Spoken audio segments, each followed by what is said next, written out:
समाधान समाधान समाधान।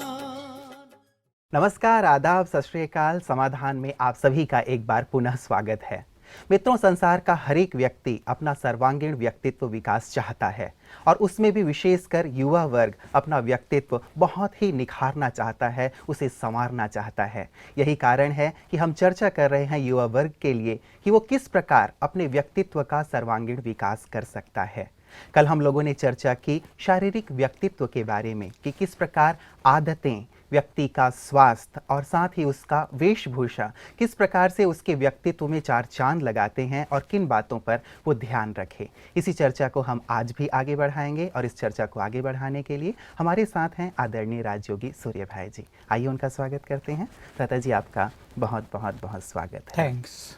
भ्राता जी, व्यक्तित्व की जब बात आती है तो हर एक व्यक्ति के कान खड़े हो जाते हैं, क्योंकि वो कैसा भी है, चाहे गरीब है, अमीर है, किसी भी वर्ग का है, किसी भी जाति धर्म का है, वो चाहता है कि वो एक आकर्षक व्यक्तित्व का धनी बने। कल आपने शारीरिक व्यक्तित्व की बहुत सुंदर सुंदर बातें कही थीं और एक बात जिसकी हम चर्चा कर रहे थे, मुझे लग रहा था कि वो चर्चा अधूरी रह गई थी।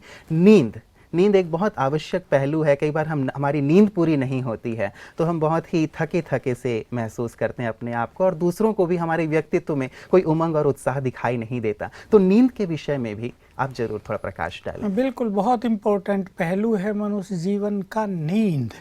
और नींद में भी बहुत गहरी नींद, साउंड स्लीप जी। क्योंकि अगर बहुत स्वप्न आते रहें, नींद में भी मन इधर उधर भटकता रहे तो बहुत लंबा समय नींद करने के बाद भी मनुष्य फ्रेश नहीं होगा।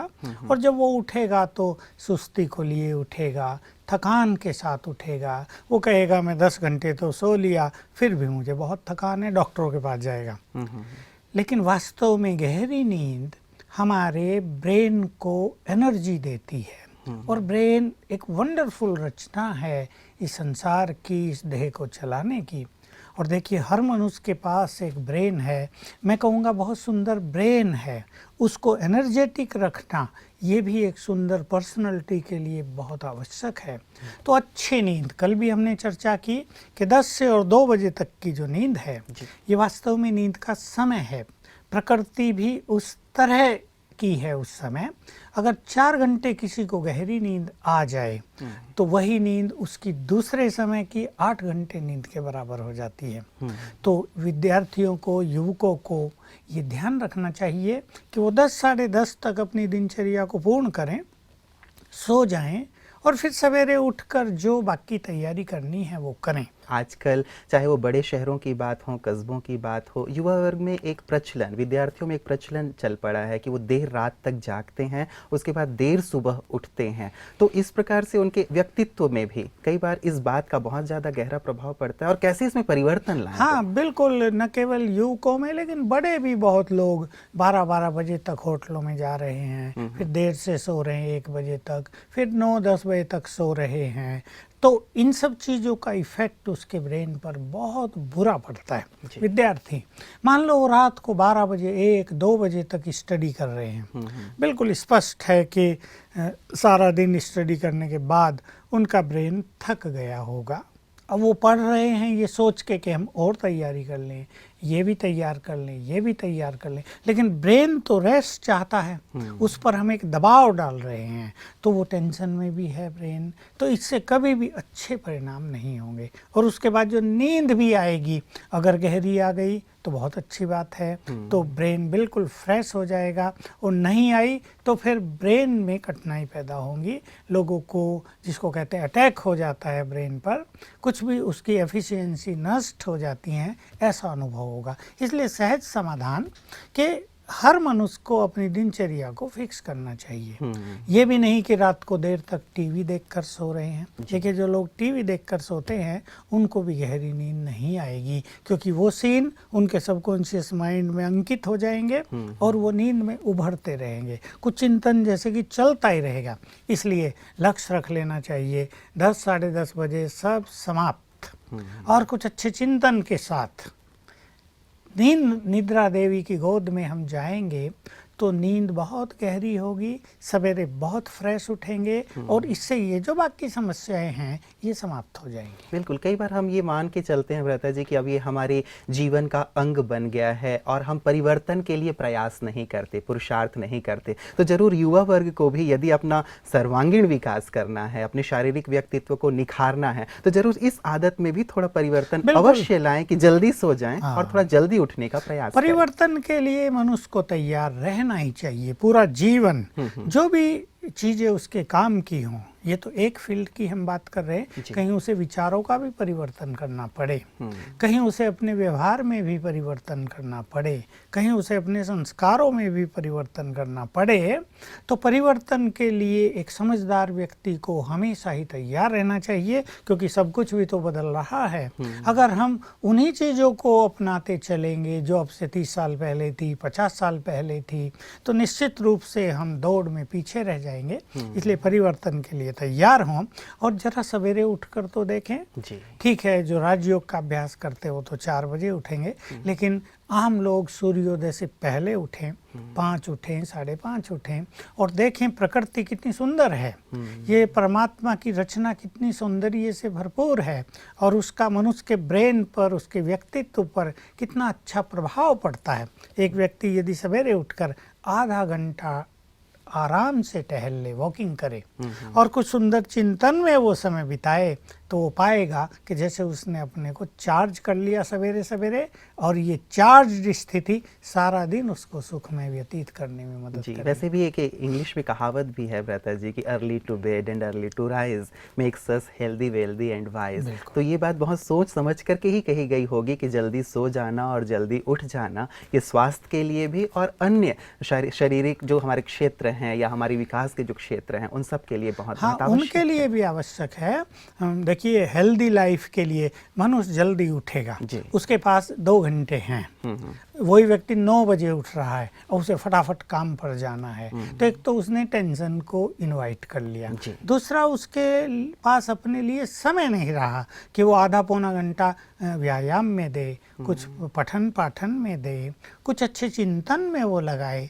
ऐसा समय उसके पास नहीं बचता। जो व्यक्ति सवेरे जल्दी उठ जाएगा वो अपने को सारा दिन बहुत रिलैक्स फील करेगा, हल्का फील करेगा और उसके पास समय होगा अपने लिए। पर इससे भी इम्पोर्टेंट बात यह है कि सवेरे के समय, क्योंकि मनुष्य का मन शांत होता है, इसलिए उसकी बुद्धि का लेवल बहुत ऊंचाई पर होता है।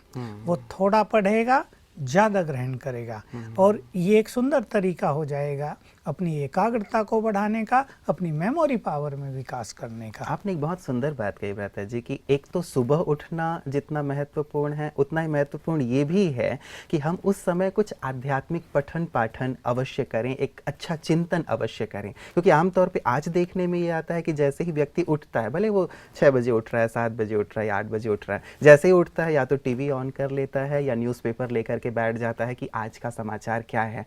तो जैसे ही उसके अंदर बहुत सारी नेगेटिव इन्फॉर्मेशंस पहले से ही चली जाती हैं, तो शायद उसके व्यक्तित्व पे, दिनचर्या पे भी बहुत ज़्यादा इसका प्रभाव पड़ता है। तो एक चीज़ बहुत अच्छी तरह से ये समझ ले वो और जान ले कि मुझे सुबह उठ करके आध्यात्मिक पठन पाठन से ही दिनचर्या की शुरुआत मैं ये इसी बारे में कुछ कहना चाहता हूँ कि आम लोग इसलिए भी जल्दी नहीं उठते कि वो करें क्या।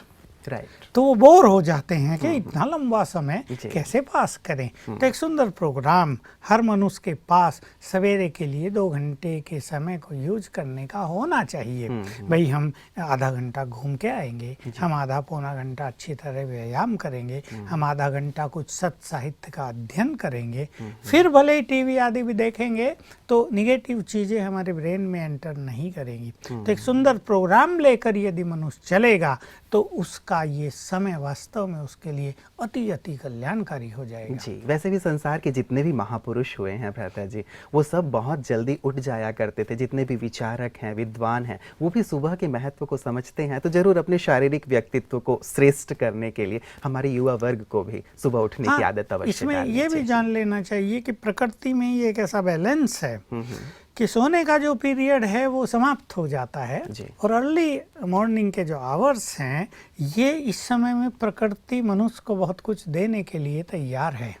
ये बात एक डीप फिलोसॉफी की है, बहुत लोग इसे जानते नहीं कि सूर्योदय से पहले 2-3 घंटा पहले प्रकृति मनुष्य को बहुत कुछ देने के लिए तत्पर है। अगर मनुष्य उस समय को सोने में व्यतीत कर रहा, वास्तव में वो सोना भी नहीं होता, एक तरह की सुस्ती जैसी होती है, तो उन चीज़ों से वो वंचित है। तो ज़रा सवेरे उठकर प्रकृति जो कुछ हमें दे रही है उसका हम लाभ उठाएं, तो ये हमारे व्यक्तित्व को चमकाने के लिए बहुत सुंदर बात होगी। तो भ्राता जी, शारीरिक व्यक्तित्व में जैसे हम लोगों ने चर्चा की, एक तो वेशभूषा पे ध्यान दिया जाए, हमारी बॉडी लैंग्वेज भी बहुत पॉजिटिव हो, इसी प्रकार हमारी कुछ बहुत सुंदर और श्रेष्ठ आदतें हों, हमारा स्वास्थ्य भी बहुत अच्छा हो, जैसे अभी आपने कहा हमारी दिनचर्या भी बहुत व्यवस्थित हो। तो ये तो भ्राता जी रही शारीरिक व्यक्तित्व को निखारने के लिए हम इस प्रकार की बातों का ध्यान रखें। आपने व्यवहारिक व्यक्तित्व की भी बात कही थी, तो इसमें कौन कौन सी बातें शामिल हैं? देखिए, व्यवहार तो मनुष्य के लिए, मनुष्य का एक दर्पण है दूसरों के लिए जी। जैसा उसका व्यवहार होगा वैसी छाप दूसरे मनुष्यों पर उसकी पड़ेगी। एक व्यक्ति बहुत पढ़ा लिखा हो लेकिन वो व्यवहारिक न हो, उसमें रॉयल मैनर्स न हो, तो लोग उसे पसंद नहीं करेंगे। हमने ऐसे बहुत सारे लोग देखे, युवक देखे, जिनके पास 4-4, 5-5 डिग्रीज हैं, लेकिन उनके चेहरों पर मुरझाहट रहती है, खुशी की कोई झलक दिखाई नहीं देती। उनको इसकी भी अनुभूति नहीं होती कि वो वेल एजुकेटेड हैं तो उन्हें कुछ रॉयल्टी से रहना चाहिए, वो मैनर्स को के बारे में ख्याल ही नहीं करते हैं। तो इससे उनका जो चमकने वाला एक व्यक्तित्व है वो जैसे धूमिल हो जाता है। तो व्यवहार सचमुच एक बहुत इम्पोर्टेंट पहलू है। कुछ ऐसे भी लोग होते हैं, गांव की माताएं हमने देखी, जो पढ़ी लिखी नहीं हैं लेकिन ऐसी अच्छी व्यवहारिक हैं, ये लोगों के दिल को अट्रैक्ट कर लेती हैं तुरंत कि, और पढ़े लिखे लोग समझते हैं कि इनके पास रहेंगे तो हमें जीवन के कई गुर सीखने को मिलेंगे। जी जी, जब व्यवहारिकता की बात आती है भ्राता जी, तो मूल रूप से बोल के माध्यम से हम व्यवहार में आते हैं। तो कई बार लोगों के बोल ऐसे होते हैं जो लोगों का जो व्यक्तित्व है वो दिखाई दे जाता है। जैसे कहा भी गया है कि हमारा शरीर एक दुकान की तरह है, मुख शटर है उसका। जैसे ये शटर खुलता है तो वैसे ही पता चल जाता है कि ये जो दुकान है वो कोयले की है या हीरे की है। तो बोल बहुत महत्वपूर्ण है, जिस पे लोग कई बार शायद ध्यान नहीं दे पाते। तो एक अच्छे व्यक्तित्व के लिए, व्यवहारिक व्यक्तित्व के लिए इसकी कितनी महत्ता है? बिल्कुल संपूर्ण महत्व है। अगर मनुष्य बोलना ही न जानता हो तो उसकी नॉलेज का, उसकी डिग्रियों का, उसके व्यक्तित्व का मूल्य ही कितना रह जाता है। देखिए, एक बच्चा भी 2 साल तक बोलना सीख जाता है, पर कुछ ऐसे लोग हैं कि 50 साल में बोलना नहीं सीखे। जैसे आपने उदाहरण दिया मुख को शटर कहा, मैं इसको एक और बात कहूँगा। ये बॉडी हमारी एक सुंदर फैक्ट्री है जी। और मुख इसकी चिमनी भी है। तो जिस चिमनी से कई लोग धुआं ही निकालते रहते हैं, मुंह खुला और धुआं निकला तो लोग परेशान होते हैं, दूर भागने लगते हैं, घुटने लगेगा ना दम लोगों का। तो उनके शब्द सुन के हर व्यक्ति परेशान होने लगता है और लोग यही सोचते हैं कि ये व्यक्ति चुप ही रहे तो अच्छा ही है। तो सचमुच बोल हमारे रॉयल मैनर्स के प्रतीक हैं। बोल किसी के महावाक्य बन जाते हैं, किसी के बोल वरदान बन जाते हैं, किसी के बोल लोग टेप रिकॉर्ड कर लेते हैं, सदा ही सुनने के लिए तत्पर रहते हैं, और किसी के बोल कटुता से भरपूर हो जाते हैं, किसी के बोल दूसरों को श्रापित करने वाले होते हैं, किसी के बोल अहंकार से भरे हुए नजर आते हैं। तो ये अच्छे मैनर्स नहीं होते हैं। तो हम अपने बोल में बहुत मधुरता लाएं, उसमें क्रोध जरा भी ना हो, बोलने के जो शब्द हमारे हों उनका भी चयन बहुत सुंदर ढंग से हम करें। कई बार लोग, जैसा आपने देखा होगा, आपको भी कई लोग मिलते होंगे, कई लोग बड़े भी और छोटे भी, भाई हम तो स्ट्रेट फॉरवर्ड हैं, हम तो जो बात कहनी सीधी सीधी कहते हैं, किसी को अच्छी लगे या बुरी लगे। लेकिन ये एक रॉयल पर्सनालिटी नहीं है। अच्छी बात अच्छे शब्दों में कहना, सत्यता को सभ्यता पूर्वक कहना, कौन बात किस समय पर कहनी है, इसमें विवेकपूर्णता का परिचय देना, ये परम आवश्यक है। हर बात हर जगह बोल देना तो लोग ऐसे व्यक्ति को कभी पसंद नहीं करते हैं और उससे दूर भागते हैं। उसके व्यक्तित्व का आकर्षण किसी को भी नहीं होता है। इसलिए हम इतना ध्यान दे दें कि हमारे बोल बहुत रॉयल हों, हमारे बोल बहुत सुखदायी हों, हमारे बोल दूसरों के लिए प्रोत्साहन हो, प्रेरक हो, ताकि किसी को कोई भी समस्या हो जाए, कोई भी टेंशन हो जाए तो वो हमारे पास आ जाएं और उन्हें विश्वास हो कि ये 2 बोल बोलेंगे और हम ठीक हो रिलैक्स जाएगा। होकर आएंगे। वैसे भी कहते हैं भ्राता जी, कोयल और कौवा दोनों ही काले हैं, लेकिन कौवे की आवाज़ कोई नहीं सुनना चाहता क्योंकि वो कर्कश है, और वहीं कोयल की आवाज़ सभी सुनना चाहते हैं क्योंकि वो मधुर है। तो हम अपनी वाणी में इस मधुरता को अवश्य शामिल करें यदि हम अपने व्यावहारिक व्यक्तित्व को बहुत श्रेष्ठ और महान बनाना चाहते हैं। तो भ्राता जी, एक बहुत अच्छी बात मुझे याद आ रही है। एक राजा के पास ज्योतिषी जी आए, तो राजा ने अपना हाथ दिखाया और कहा कि ज्योतिषी जी बताइए कि इस हाथ में क्या है। तो उन्होंने कहा, स्ट्रेट फॉरवर्ड की जवाब बात कही आपने। ज्योतिषी ने कहा कि महाराज, आपकी हाथ की रेखाएं कहती हैं कि आपका पूरा खानदान आपकी आंख के सामने ही मर जाएगा। तो राजा को बड़ा गुस्सा आया और उन्होंने कहा कि मेरा खानदान बाद में मरेगा, पहले इसको जेल में डालो। जी। वही 1 मास के बाद दूसरा ज्योतिषी आया और फिर से राजा ने अपना हाथ दिखाया। तो ज्योतिषी ने कहा, महाराज आपकी हाथ की रेखाएं तो बहुत अच्छी हैं, आपकी आयु तो आपके पूरे खानदान से बहुत लंबी है, बहुत ज्यादा है। तो राजा बहुत खुश हुआ, उसको धन धान्य देके विदा किया। तो बात एक ही थी, लेकिन सचमुच कहने का तरीका, जो आपने कहा स्ट्रेट फॉरवर्ड ना हो के हम बात को बहुत मधुरता पूर्वक, बहुत सभ्यता पूर्वक, बहुत शालीनता पूर्वक भी कह सकते हैं, ये शायद सीखने की आवश्यकता है। इसमें और भी एक चीज है, देखो बोलते तो सभी हैं, लेकिन कुछ लोग ऐसे हैं कि बात थोड़ी सी कहनी है, लेक्चर देंगे 1 घंटा, और 1 घंटे के बाद भी लोग कहेंगे कि आखिर कहना क्या चाहता है ये व्यक्ति, ये तो समझ में नहीं आया कि आखिर मतलब क्या था। और कुछ लोग ऐसे हैं कि लंबी चौड़ी बात को सार युक्त 2-4 शब्दों में बोलकर पूर्ण कर देते हैं। ये भी हमारे व्यक्तित्व को बहुत आकर्षक बनाने वाली चीज है कि हम कम बोलें, संयमित बोलें, बहुत मधुर बोलें और राइट टाइम पर बोले, और शब्दों का चयन भी इतना सुंदर हो जो दूसरों को बहुत कुछ सीखने को मिले, तो बहुत अच्छा रहे। जी, तो ये बहुत सीखने की बात है भ्राता जी कि कब बोलना है, कहाँ बोलना है, कैसे बोलना है, कितना बोलना है, ये भी व्यक्ति अपने अनुभव से भी सीखता चलता है। लेकिन इस बात का जरूर ध्यान अवश्य रखना चाहिए। कई लोग बहुत टॉकेटिव होते हैं कि बोलते ही रहते हैं, बोलते ही रहते हैं, और सामने वाला परेशान हो जाता है कि आखिर ये व्यक्ति चुप कब होगा। हम लोग एक स्थान पे गए थे, तो वहाँ एक बहन जी थी, उन्होंने कहा कि इससे संभल के रहना, इस भाई से, ये तो MP3 प्लेयर है। मतलब एक बार शुरू हो गया तो बस शुरू ही हो गया, दूसरों को मौका ही नहीं मिलेगा, मौका ही नहीं मिलता। तो इसमें भी शायद हमारे व्यक्तित्व को बहुत ज्यादा जैसे हानि पहुंचाने वाली बात हो जाती है कि लोग हमारी बातों को सुनना नहीं चाहते, हमसे दूरी बनाते चले जाते हैं। भ्राता जी, कुछ लोग ऐसे होते हैं जो अपनी वाणी से दूसरों को घाव देने के आदी हो जाते हैं। ऐसे लोगों के बारे में आप क्या कहेंगे? देखिए, इसके पीछे मनुष्य का अभिमान, उसकी रिवेंजफुल फीलिंग, कुछ अपने को सबसे ज्यादा समझना, ये भावनाएं काम करती हैं। लेकिन हमें ये नहीं भूलना चाहिए, जो दूसरों को घाव दे रहा है उसको भी घाव देने वाला कोई अवश्य मिल जाएगा।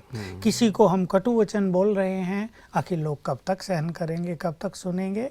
तो कोई ऐसा भी मिल जाएगा जो हमसे भी तेज तराक हो, और जितने घाव हमने दूसरों को दिए हैं वो एक ही साथ हमें दे जाए, और हमें सिखा भी जाए कि ऐसा करना बिल्कुल गलत है। तो वास्तव में हमें तो घाव को भरना है, सबके मरहम लगाना है। बहुत स्वीटनेस हमारे व्यक्तित्व में होनी चाहिए, वो सब हमारे चेहरे पर भी झलकेगा। हमारा चेहरा, अगर हमारा व्यवहार श्रेष्ठ है तो हमारे चेहरे पर एक शालीनता, एक रॉयल्टी स्पष्ट दिखाई देगी, और उसका आकर्षण सबको होगा ही। जी, वो कहते हैं ना कि तलवार का घाव तो एक बार भर भी जाता है, लेकिन वाणी के द्वारा जो घाव हम दे देते हैं दूसरों को, कुछ अपना अपमानजनक शब्द बोल जाते हैं, कुछ ऐसा कह जाते हैं जिसे व्यक्ति जीवन भर याद रखता है कि इसने मुझे ऐसा कहा था। तो ऐसे शब्दों से निश्चित रूप से बचना चाहिए, और अपने शब्दों में जो संयम है, मिठास है या श्रेष्ठता है, वरदानी बोल जैसा आप कह रहे थे, उन बोलों का समावेश करना चाहिए। भ्राता जी, तो ऐसी क्या सूची बना के अवश्य व्यक्ति को रख लेना चाहिए कि मुझे इस प्रकार के बोल बोलने हैं और इस प्रकार के बोल नहीं बोलने, क्योंकि ध्यान देने की आवश्यकता तो प्रारंभ में अवश्य पड़ेगी ही। देखिए, कुछ लोग ऐसे होते हैं बचपन से ही, या एक पारिवारिक संपदा उन्हें मिलती है कि वो बोलचाल में बड़े रॉयल होते हैं। लेकिन कभी कभी अगर कोई 2 भाई हैं तो एक बहुत रॉयल होगा, दूसरा ऐसा ही कर्कश होगा। लेकिन अगर उस व्यक्ति को अपने में चेंज करने की इच्छा है, यदि वो समझता है मेरे बोल भी बड़े रॉयल हों, गुड मैनर्स को प्रदर्शित करने वाले हों, तो उसे अवश्य अपने को चेक करना पड़ेगा, चेंज करना पड़ेगा कि ये बोल गलती उससे होगी, अब एक बार गलती हो गई, तुरंत उसे करेक्ट कर लें, फिर दूसरी बार दूसरी गलती हो गई, उसे करेक्ट कर लें।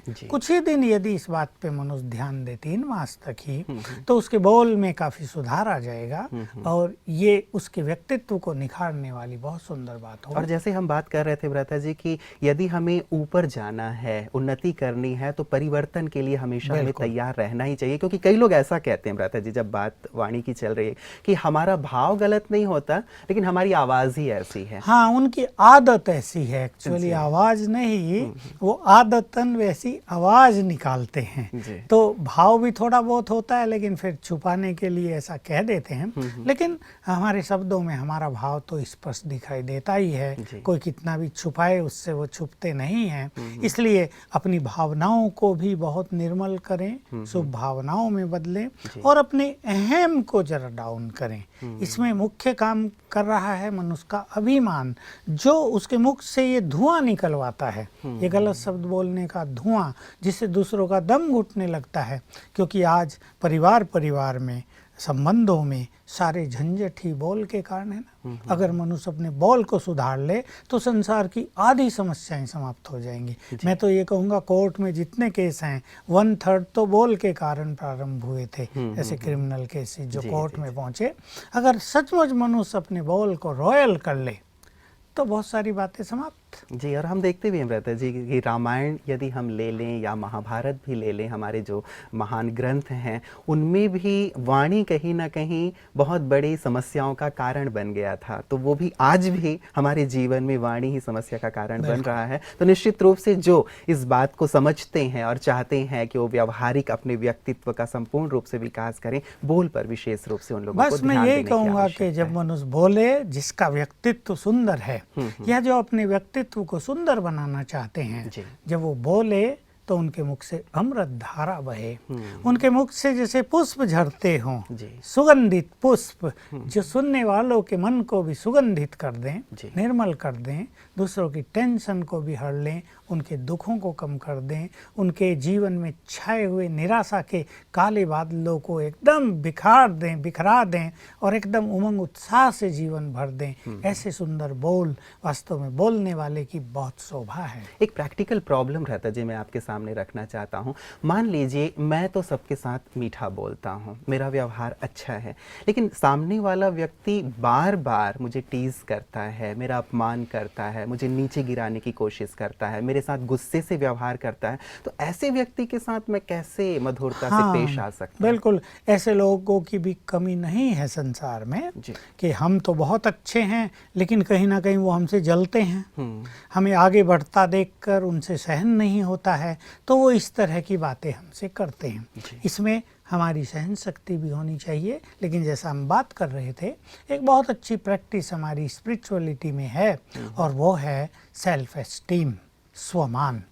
अगर हम इसके साथ साथ स्वमान का भी अभ्यास करते हैं तो हमारे वाइब्रेशंस ही इतने अच्छे हो जाते हैं कि कोई व्यक्ति हमसे रफ व्यवहार फिर नहीं करेगा। हमारे सामने आते ही उसकी भावनाएं बदल जाएंगी, उसके बोल बदल जाएंगे। लेकिन ये काम भी हमें स्वयं करना होगा और इस चीज़ के लिए तैयार रहना होगा कि हम बहुत स्वीट हैं, हम बहुत पोलाइट हैं, इट्स ओके, लेकिन दूसरे व्यक्ति तो वैसे नहीं है ना, वो तो न जाने कैसे कैसे हैं। तो उनके व्यवहार को देखकर भी हमें अपनी स्वीटनेस, अपनी पोलाइटनेस, अपनी ह्यूमिलिटी को समाप्त नहीं करना है। जी, क्योंकि एक बुरे व्यक्ति को देख करके मैं अपनी अच्छाई को समाप्त ना करूं। और साथ ही जो बात आपने स्वमान की कही भ्राता जी, उस पर हम थोड़ी सी अवश्य आपसे प्रकाश चाहेंगे। आज समय हमें इजाज़त नहीं दे रहा है, लेकिन बहुत अच्छी चर्चा चल रही है व्यक्तित्व विकास की, इसे हम आपके साथ जारी रखेंगे। आज जो सुंदर बातें आपने हमारे दर्शकों के सम्मुख रखी, उसके लिए आपका बहुत बहुत धन्यवाद।